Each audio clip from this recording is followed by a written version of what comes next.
What's going on, everybody? This is Al from PlaybookGamer.com, and today we're going to look at how to recruit to a West Coast offense in NCAA football '06. Now, the first thing I want to talk about is when you are in dynasty mode and you go to code strategy, you need to make sure that the offensive type is selected as West Coast. That tells the game this is the type of offense you're going to run. These are the amount of players at minimum you need for each position.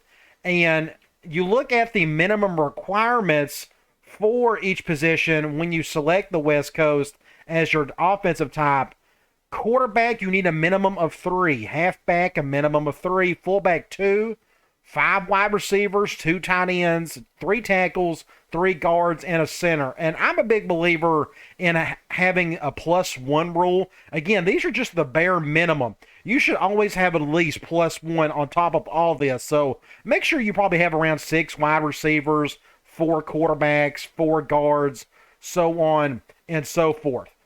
Now, let's talk about the backfield and how to recruit towards quarterbacks, halfbacks, and fullbacks. Let's start off with quarterback. Now, this is in-season recruiting. Your very first week of each season, you get to pick your 12 players that you want to recruit during the season. Now, when it comes to quarterbacks, you don't have a whole lot of options to pick from in terms of the information given to you. For example, I would like to know out of the gate if my quarterbacks can throw well or not. Well, at the beginning, the only thing you are given is a 40 time, a bench press, a squat, and field awareness. None of that has to do with how good their arm is, but you do get some decent information. Now, for the West Coast offense, I think what really matters, you need to look at their height because you're going to be throwing over your offensive line quite a bit. So I think getting somebody kind of tall is very useful, so make sure you look at that when you're at this screen. When it comes to 40 time, your quarterback is not going to run the ball hardly at all in this offense, so you can ignore this. Now, it would be a nice bonus, I guess, if you got a quarterback that can run a little bit, but again, with this offense, you're just not really going to need it. Bench and squat, don't expect anything special here with quarterbacks. I guess it'll help if he can break a tackle or break a sack of some sort, but you don't need to really pay attention to that, in my opinion. Field awareness, some people think this is important. I don't think it is as important because if you think about it, you are always controlling the quarterback when you are passing the ball, which means you are the awareness. So I rarely, if ever, pay attention to this. So when it comes to in-season recruiting, quarterbacks, there's just not a whole lot to go off here. So you're just kind of taking a chance on a couple of these. It's not until the week after is when you can actually start looking at the player's vitals and attributes and such. And speaking of, this is what really matters is when you get to this spot here when it comes to in-season and off-season. Again, at the very top, you got their height and their weight. Again, I think this is the best route to go. Get somebody who's kind of tall, so who can throw over your offensive line, doesn't get tipped balls and such. Weight, I don't think that is super important, but having somebody kind of heavy, I guess, helps a little bit when he may break a sack of some sort. But let's go down here and look at the attributes. This is what really matters. The biggest thing you need to look for is pass accuracy. The West Coast offense, the majority of it is that quarterback making very precise throws, especially 10 yards in. So his accuracy needs to be on point. So the higher, the better. Now, this guy here is a perfect example of just a pocket passer type quarterback. He's big. He's got a great arm, both in the strength and the accuracy. But when it comes to that West Coast offense, pass accuracy should be your number one priority. Then you can work off arm strength, and if it's super important to you, you can look at awareness as well. But the big thing here is height and pass accuracy. The next position we're going to look at is the halfback position. Arguably, I guess the most important position on the offense. It kind of depends on your viewpoint of it, but with a halfback, they got to wear many hats. They got to run the ball, they got to catch the ball, and sometimes it's hard to find that type of player. But here we are again in the in-season recruiting. This is that first week where you can only pick your 12 scholarships to throw at different prospects, and it's the same information that's given to you. The 40 time, the bench, the squat, and the field awareness. So when it comes to a halfback in this offense, I don't think it really matters too much how tall and how big they are. I wouldn't focus too much on that. I think what matters down here the most is your 40 time. Yes, you're going to be running to the outside some. You're going to be running in between the tackles. You really want an all-around halfback. So the faster they are, the better, I guess. But don't sleep on somebody who runs a 4.48, but maybe has just like a great catch rating of some sort. So I wouldn't get too hung up over on the 40 time. Now, when it comes to bench and squat, this is kind of useful, especially on the squat, because the higher the squat number, the better he can break tackles, which is just such an underrated rating for a halfback. Field awareness, I don't think this matters all that much either for a halfback, in my opinion.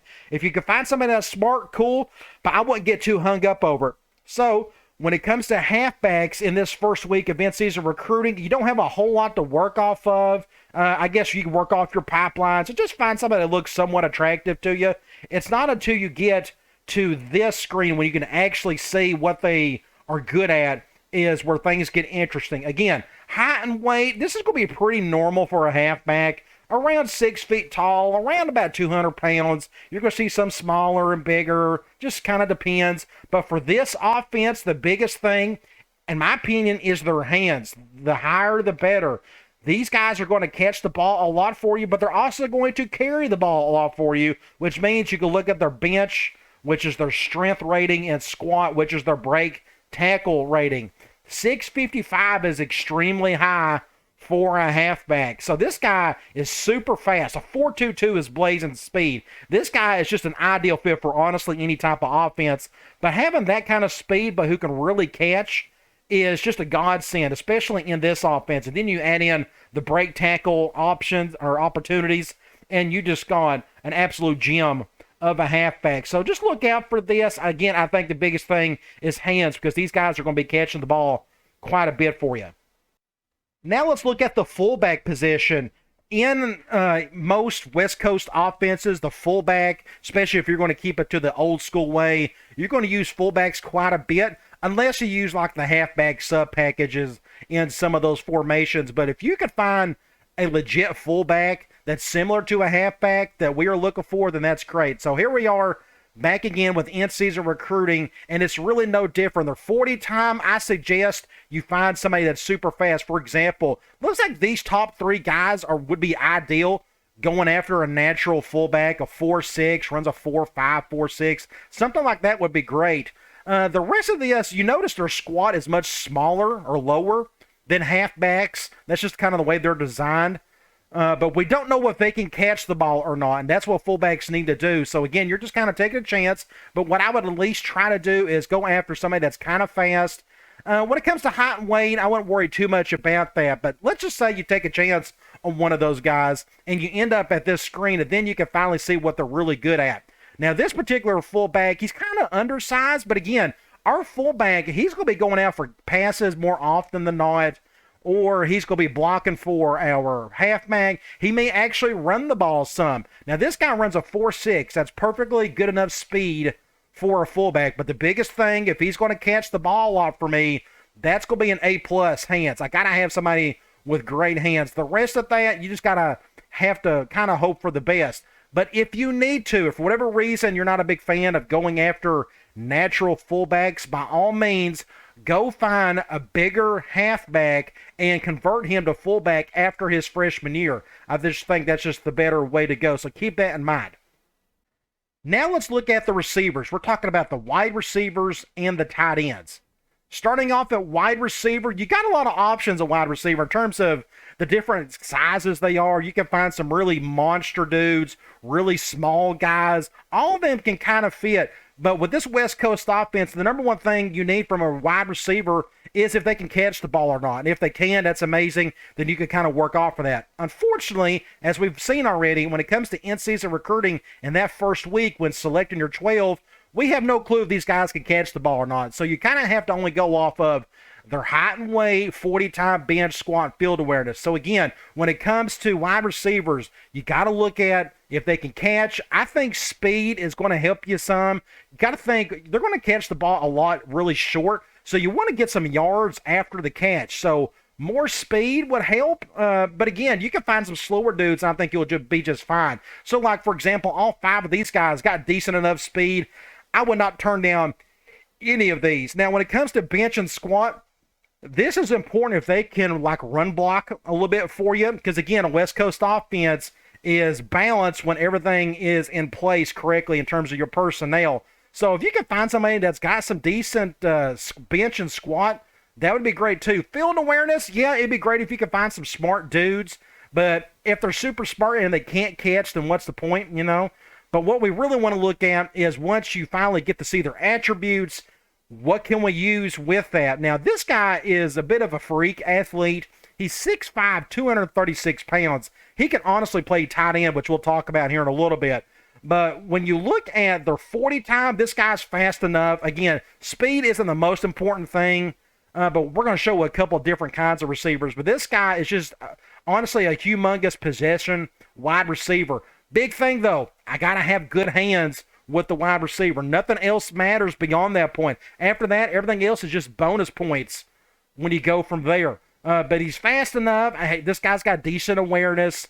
But I still think the biggest thing you need to look for is hands and then work off of that. If he's got good speed to go with it, great. If he's big, tall, and fast and heavy, then that's even better as well. Now, I want to show you another type of wide receiver. This is more of your little scat back, like a slot receiver in a sense. Now, this guy is really small, only 5'10", 163 pounds, but he runs a 4.31. That's really fast. His awareness is awful, but honestly, that doesn't worry me too much because, again, this guy's got killer hands, and I just need somebody who can catch the ball. The last thing you need in your West Coast offense is a wide receiver who can't catch. So make sure you get good hands. I can't stress that enough. Now, this guy doesn't have any strength to him whatsoever, but I'm not expecting him to get blocks all day. I just need him to catch passes. So this is another type of receiver to think about. So going back to the first one, this could be like your outside receivers. Think like the X receiver on the left and a Z on the right. And this guy right here could be a decent slot receiver. But you go back to this guy, he could be a future tight end. Like, you can even try him in, like, with formation subs. Or if you got plenty of wide receivers already on your squad, but you're kind of weak at tight end, try him out at tight end in the offseason via position changes. And who knows, this could be your future All-American tight end. But he can play a little bit of anywhere. Again, this guy's a bit of a freak athlete. You're not going to find too many like him, but I just wanted to point that out. Now let's look at tight ends. Tight ends are very important in this offense. They are just bigger wide receivers to me in the West Coast offense. Now, when it comes to in-season recruiting, I treat them no different than that bigger wide receiver we looked at. I like to find somebody who's got some height, some weight. Now, this is more of a receiving tight end, what you see here, which is perfectly fine for me because he's going to be catching the ball more so than anything else. Now, you look at the 40 time, I suggest you find somebody that's got some speed. 4.6, maybe better. The rest of these are probably too slow for me. Bench and squat, I really don't care per se because if you can't catch, then what's the point in this particular offense? And awareness, if you can find somebody that's smart, that's pretty cool too. But the big priority we want to look at is when we go to the attributes, this guy right here is another freak athlete type tight end. 6'8", 252 pounds. This is like the golden goose type of tight end. Runs a 4.58 for that size, which is just incredible. But the biggest thing, again, he can catch the ball. I need my tight ends to be able to catch in the West Coast offense. The rest of this is just bonus points beyond this point. If you can find a tight end like this, I don't care what offense you're running, you are golden for sure. Now let's look at the offensive line. Now, when it comes to the West Coast offense, a lot of people think it is just a pass-happy attack, and that can't be further from the truth. When all things being equal, when you got a good backfield, good receivers, good everything, it's really meant to be a balanced offense. So we need an offensive line who can run block and pass block. So let's start off with the tackles. And in-season recruiting, that first week, you're given limited info, but you got enough info, honestly, to find what you're looking for. So when it comes to tackles, I suggest you really focus on height and weight. Weight especially, get somebody who's big, at least 300 pounds. If you got a 270-pound tackle, it's going to be kind of tough for you. Get somebody who's humongous. This guy's just an ideal look for it. Now, when you come down here, don't worry about the 40 time. Offensive linemen are not meant to run around, so that doesn't matter. Bench and squat is where it really matters. We need somebody who's super strong, who can run block, who can pass block. And the simplest way to look at this is the higher numbers, the better. For example, all 4 or 5 of these guys, you see this guy, and this guy are all about the same in terms of their strength. Now, bench press is strictly the strength rating. Squat for tackles, this is the run block rating. So 690 is a great something to look at. And if they're smart, that's going to help too. I think that helps a little bit maybe with your pass blocking. I think it helps even more for centers, but we'll talk about that here in a little bit. Now, when it comes to their actual attributes, this example of a tackle is a freak athlete type situation. He's 6'10", 336 pounds, just an absolute load. The biggest thing is his squat. I think that's the most important thing here. This guy can really run block for you. And guess what? He's pretty smart too. That means he could probably pass block pretty well to boot. So that's the biggest thing I would pay attention to. His bench is actually kind of low for what he is, but all players are different in this game. But I think those are the biggest things you need to look for. Height, weight, taller and bigger the better. Then squat, need that to be as high as you can find. And then awareness, that is just icing on the cake for the tackle.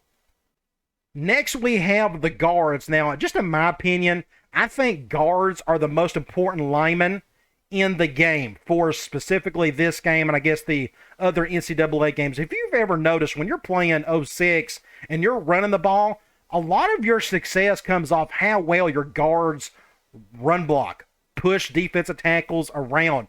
And that's the big emphasis with guards. I need somebody who is super huge and super strong. Kind of like what we talked about with the tackles, but even stronger. Now, this is the in-season recruiting that first week.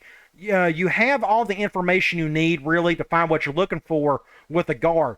Height, weight, get somebody good. This guy, honestly, I probably wouldn't go after him because he's kind of small on the weight side, but I would probably overlook it just because his squat is so good. It's 690 on the squat, 480 on the bench. All of that is just super impressive, super strong. He can make up for that lack of weight. Awareness, I wouldn't really care too much about that. I wouldn't bother. That's when it comes to the centers, which we'll talk about here in a little bit. And don't worry about the 40 time. Now, when it comes to his attributes, this is the key. Now, this is what we really want to look at. Let's go to the attributes first. Go to the squat. Look at this guy. A 740 squat. This guy probably has like 96 run block. I mean, just incredible. If you can get a push on those defensive tackles, it's just going to open up so much things for you in your run game.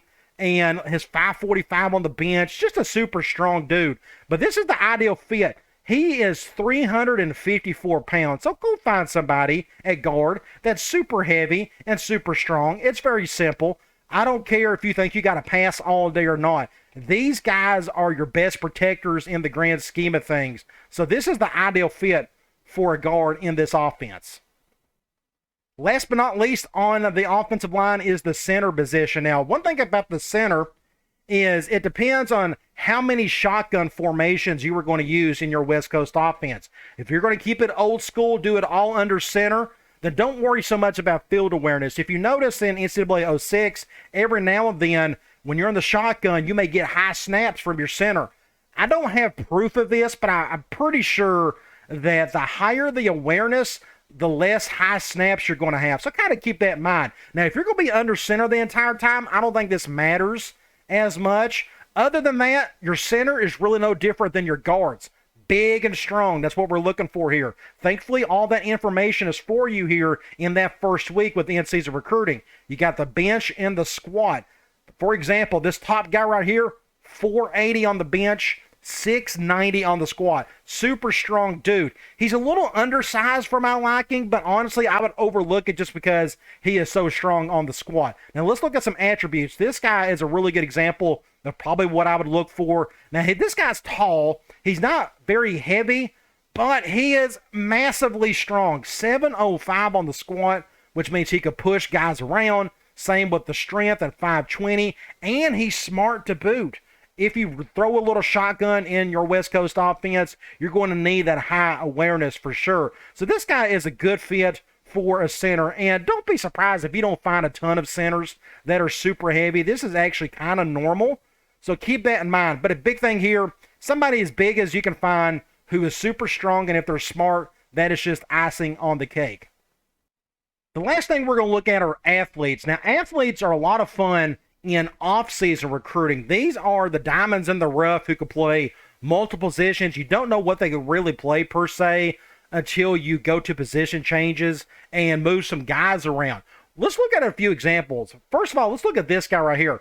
He's 6 feet, 208 pounds. Now, this one's a little bit obvious. It's going to show directly arm strength and pass accuracy. That tells me he could definitely play quarterback. He may be able to play something else. He may be big enough to play like a safety or something. Who knows?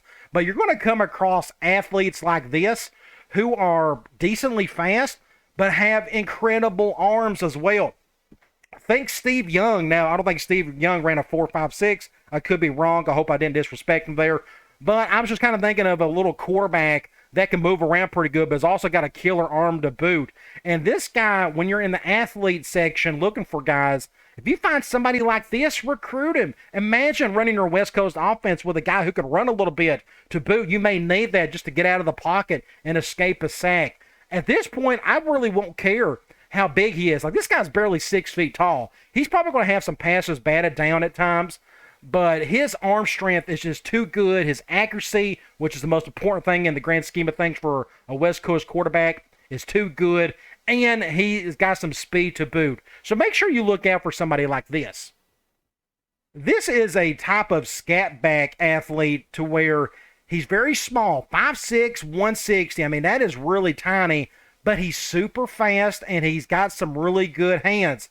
Now, we don't know if he is a wide receiver or a halfback or a cornerback. You don't know until you get to position changes. I still suggest you take a chance on a guy like this. Imagine having this type of speed in your offense. Imagine if he is actually works best as a wide receiver, which means he can really catch at A+. Definitely take a chance on somebody like this. He would be great in the slot, I would imagine. I don't know if you'd want to put him at halfback because he's so small, because your West Coast running game is really no different than like a pro-style running game, but it's still something to keep in mind. Definitely take a chance on a kid like this. The last example of an athlete I want to look at is this guy right here. 6'9", 314 pounds. This tells me he is a lineman of some sort. Hopefully he can play offensive tackle. That is like an ideal look for an offensive tackle. Somebody super tall, probably has a really good reach. But look at his squat, 7'15". Again, I can't stress enough how much important a squat is for these offensive linemen. Definitely take a chance on a guy like this, especially if you're kind of hurting a tackle.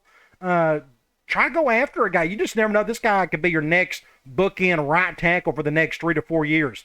All right, so hopefully this helped you. I went through an example of every type of position you need to recruit for this offense. At least you have a decent idea now of what to look for so you can recruit the best prospects available for the West Coast offense. All right, guys, I'll talk to you later.